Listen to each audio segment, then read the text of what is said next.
कहीं खासदार साहब की शेरवानी के नीचे खाकी चड्डी तो नहीं है? क्या योगी जी का कुछ हाथ तो नहीं है कि भाई खासदार साहब इस तरीके की हरकतें कर रहे? देखिए योगी आदित्यनाथ जी वहाँ जो है तो हौस के अंदर फुवारे ढूंढते फिर रहे, और हमारे खासदार साहब जो है तो औरंगाबाद शहर के अंदर टाकिया ढूंढ के बता रहे कि देखो यहाँ भी फुवारा है, कि देख लो आके तुम। जो आज मस्जिद की प्रॉपर्टी है, 2 साल के बाद अगर आपने टाकी बनाया ना, वो प्रॉपर्टी महानगर पालिका की हो जाएंगी, वहाँ आपका कोई हक नहीं रहेगा। को एन इलेक्शन के टाइम पे याद आ गया कि शाहगंज के अंदर मस्जिद है, और मैं वहाँ जाके नमाज तो नहीं पढ़ रहा, मगर वहाँ के हाउस का सर्वे करवा देता मैं जाके। कुछ तो जो वो उनका जो ऑफिस है, वो ऑफिस भी मैंने सुना वक्फ बोर्ड किस जगह है, वहाँ भी बना सकते हो उन्होंने। दुकानें नीचे की, वहाँ लोग 25-25, 50-50 साल से रह रहे, एक दुकान का 60 रुपये सालाना भाड़ा है उसका। वो दुकान खाली कराओ और आपके पार्टी के वर्कर को दो जो रात दिन आपके पीछे पसीना टपका रहे, रात दिन आपके पीछे फिर रहे। देखिए औरंगाबाद शहर एक तारीख़ी शहर है जो औरंगज़ेब रहमतुल्लाह अलैह ने बसाए हुए हैं, और उस शहर की एक सबसे पुरानी मस्जिद औरंगाबाद शहर की तारीख़ जो बयान करती है, तारीख़ के अंदर उसके सुनहरे अल्फाजों में लिखा गया है, वैसी एक शाहगंज की जो मस्जिद है हमारी।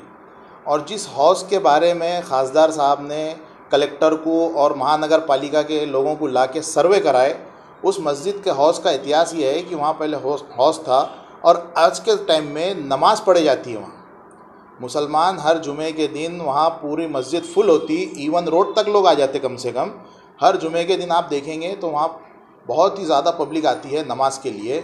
और वैसे भी कई टाइम में नमाज जनाजा भी अगर आया तो वो उसी सहन में पढ़े जाता है हाउस के।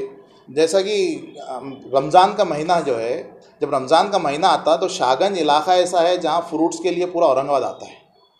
पूरा औरंगाबाद यहाँ से कारोबार के लिए भी आता है, ख़रीदारी के लिए पूरे औरंगाबाद ज़िले से लोग आते हैं। और वो उस वक्त शाहगंज के पूरे एरिया के लोग जो है तो उस मस्जिद में जाते हैं, और वो हाउस का जो एरिया है उस एरिया के अंदर इफ्तार पार्टी होती है पूरे, यानी इफ्तार पार्टी में इफ्तार का इंतज़ाम किया जाता है मस्जिद की तरफ से, और लोग वहाँ हज़ारों की तादाद में इफ्तार करते, रोज़ सहरी का इंतज़ाम होता है, और ये गरीब लोग करते।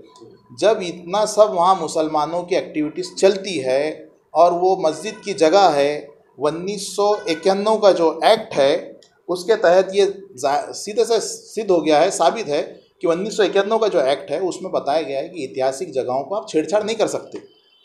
और दूसरी एक बात, मैं सबसे एक अहम बात आपको बताना चाहता हूँ कि कहीं खासदार साहब की शेरवानी के नीचे खाकी चड्डी तो नहीं है? क्या योगी जी का कुछ हाथ तो नहीं है कि भाई खासदार साहब इस तरीके की हरकतें कर रहे? अरे उनको अगर टाकी बनाना है आप बनाइए, आप शहर का विकास जो सोच रहे बहुत अच्छा कर रहे हैं, मगर आपको हौजी दिखाओ जाके, मस्जिद के अंदर जगह मिली। अगर आपको देना है जगह तो आप जगह दीजिए। औरंगाबाद शहर के अंदर बहुत सारी जगह है, जैसा कि मेरे ऑफिस के सामने जो बस स्टैंड पड़ा हुआ है, पुराना बस स्टैंड, उस बस स्टैंड में बनी, शाहगंज के बस स्टैंड में बड़ी टाकी बन सकती। पीछे जो मंडी है, सब्जी मंडी, जिसको तोड़ दिया गया कॉरपोरेशन ने तोड़ने के बाद वहाँ पूरा मलबा आज भी पड़ा हुआ है। अगर बारिश आ जाए तो इतना बुरा हाल है वहाँ कि लोग ख़रीदारी करने के लिए आधे आधे पैर कीचड़ में भरा लेते। तो वहाँ बनाइए, आपको टाकी बनाना है। और इतना भी नहीं तो जो शाहगंज के अंदर टाकी का बनी हुई है ऑलरेडी, उसके अंदर अभी 2 टाकियाँ बन सकती, इतनी बड़ी जगह खाली पड़ी हुई है। और अगर खासदार साहब को नहीं मिल रहा कुछ, तो जो वो उनका जो ऑफिस है, वो ऑफिस भी मैंने सुना वक्फ बोर्ड किस जगह है, वहाँ भी बना सकते हो उन्होंने। और रहा सवाल, जैसे कि खासदार साहब ने जिस दिन उनके फेसबुक पे डाले कि शाहगंज की मस्जिद के अंदर ऐसा ऐसा पानी कि जो नस्ब करने वाले हम औरंगाबाद शहर के कुछ 20-30 वार्डों में, 15-20 वार्डों के अंदर पानी यहाँ से जाएगा, उसी दिन उनके फेसबुक के ऊपर के कमेंट, मैं ये नहीं बोल रहा, आप उनकी आईडी पे जाके, फेसबुक पे जाके कमेंट पढ़िए, या उनके ट्विटर अकाउंट के ऊपर, इंस्टाग्राम के ऊपर जो कमेंट आए हुए हैं वो देख लीजिए, कितने उनके फेवर के और कितने नहीं। बाकी अंधे भक्त तो बोलेंगे, बाकी लोगों ने जो बोले, शहर के लोग ये नहीं चाहते। देखिए योगी आदित्यनाथ जी वहाँ जो है तो हौस के अंदर फुवारे ढूंढते फिर रहे, और हमारे खासदार साहब जो है तो औरंगाबाद शहर के अंदर टाकिया ढूंढ के बता रहे कि देखो यहाँ भी फुवारा है, कि देख लो आके तुम। ये बहुत गलत हो रहा है औरंगाबाद शहर में। और रहा सवाल, अगर आपको पानी की टाकी बनाना है, शहर का विकास करना है, तो मैं आपको एक बात बोलूँगा, औरंगाबाद महानगर पालिका के इलेक्शन मुँह पे खड़े हुए एकदम, ऐसा समझिए दरवाजे पे दस्तक दे दिया औरंगाबाद महानगर पालिका के इलेक्शंस ने। कभी भी डेट डिक्लेयर हो सकती। जब भी आपको ख्याल आता क्या औरंगाबाद का नाम ख्याल में आ जाता, औरंगाबाद के कौन सी मस्जिद में पानी का स्टोर कर सकते या पानी की टाकी बना सकते, शहर का विकास होगा यहाँ से, ये उनको जब भी नज़र में आता, जब भी उनके जहन में आता। उन्होंने जब 2014 में जब आमदार बने, पूरे 5 साल उन्होंने भूल गए थे पानी नहीं मिलता करके शहर को। उसके बाद खासदार बने, खासदार बनने के बाद भी अभी 3 साल कंप्लीट हो गए, ये भी भूल गए उन्होंने कि जब 3 साल में क्या हुआ। मगर उनको ऐन इलेक्शन के टाइम पे याद आ गया कि शाहगंज के अंदर मस्जिद है और मैं वहाँ जाके नमाज तो नहीं पढ़ रहा, मगर वहाँ के हौस का सर्वे करवा देता मैं जाके। ये देखिए, औरंगाबाद शहर जो है एक अमन का गहवारा माने जाता, और आप यहाँ के अमन और शांति को बरकरार रखिए।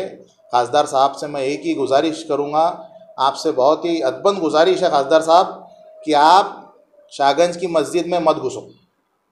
नमाज़ पढ़ने के लिए आओ, इबादत के लिए आओ, मगर वहाँ पानी की टाकी बनाने के वास्ते बिल्कुल मत आओ। अब इसको गुजारिश समझो कि वार्निंग समझो समाजवादी पार्टी की। अगर वहाँ घुसे तो मैं जो करूँगा वो करूँगा, मगर औरंगाबाद शहर की अवाम ये आपको ख़ास तौर से बता देंगी कि क्या कर सकती है अवाम।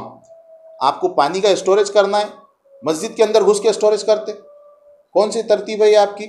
और आज जो अपने मस्जिद है औरंगाबाद शहर की, इतनी ऐतिहासिक मस्जिद, जिसको देखने के लिए लोग दिल्ली से आते, जिसको देखने के लिए पूरे हिंदुस्तान से लोग आते, वो मस्जिद के अंदर आप घुस के पानी की टाकी बनाने का जो सोच रहे, जो आज मस्जिद की प्रॉपर्टी है, 2 साल के बाद अगर आपने टाकी बनाया ना, वो प्रॉपर्टी महानगर पालिका की हो जाएंगी, वहाँ आपका कोई हक नहीं रहेगा।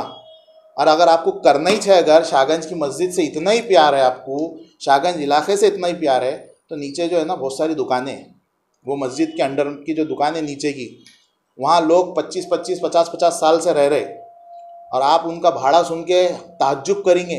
60 रुपये भाड़ा, मेरे पास रिकॉर्ड में बता सकता, एक दुकान का 60 रुपये सालाना भाड़ा है उसका। ये कोई भाड़ा होता?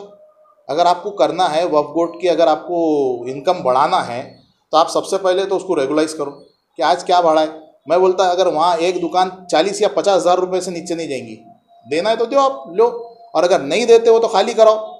मैं बोलता औरंगाबाद शहर के आज कितने बेरोजगार लोग फिर रहे। आपको मुसलमानों का अगर ख्याल है, भाई मुसलमानों का तो ख्याल है कि नहीं मुझे नहीं मालूम, मगर नहीं है आपको। और अगर आपको नहीं है मुसलमानों का ख्याल, तो आपके पार्टी के वर्कर को तो दो यार, वो दुकाना खाली कराओ, और आपके पार्टी के वर्कर को दो जो रात दिन आपके पीछे पसीना टपका रहे, रात दिन आपके पीछे फिर रहे, तो उनके लिए आप वो दुकानें खाली करा के दो कम से कम, कि भाई वो वर्कर वहाँ अपना रोज़गार चालू कर सके और उनके बाल बच्चों का पेट पाल सके। ऐसा नहीं कि सुबह उनके पीछे गाड़ी लेके निकल रहे हैं, शाम में पेट्रोल के वांदे हो जा रहे हैं। तो मैं एक ही बात बोलूँगा पूरे शहर से कि देखिए, अब बेदार होइए आप, और ये बेदारी का वक्त है, क्योंकि औरंगाबाद शहर के इलेक्शन को सामने रखते हुए यहाँ हर कोई आके राजनीति कर रहा। सबसे पहले राज ठाकरे ने राजनीति कर लिया, आके सभा कर लिए, फिर बीजेपी ने मोर्चा निकाल के राजनीति कर ली, औरंगाबाद का नाम कब बदलेंगे। अरे भाई, तुमको सब होता, और एंड टाइम पे क्यों ना याद आता कि औरंगाबाद का नाम औरंगाबादी छोड़ना, संभाजी नगर छोड़ना, और शाहगंज की मस्जिद में आ जाते जाके। तो फैसल भाई, जो ये पिछले जुमे को जो अल्लाह के नबी के शान में गुस्ताखी हुई थी, उसमें जो मोर्चा हुआ था एमआईएम का, उसमें बहुत सारे लोगों पे एफआईआर हुई है, तो उसके बारे में आप क्या बोलना चाह रहे हैं? देखिए, बेगमपुरा पुलिस चौकी में मैं गुज़िश्ता दिनों गया हूँ, 2-3 दिन पहले एक बच्चे का फ़ोन आया था मुझे साहब मेरा नाम वहाँ आ गया बोले।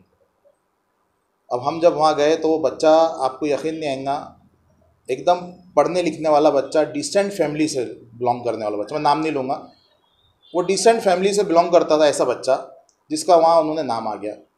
अब वो बच्चे के माँ बाप बोलते हैं अगर हमारे बच्चे का तुम नारकोटिक टेस्ट कर लो, क्या टेस्ट रहता है वो टेस्ट कर लो, उसने कभी ज़िंदगी में नशा करा है।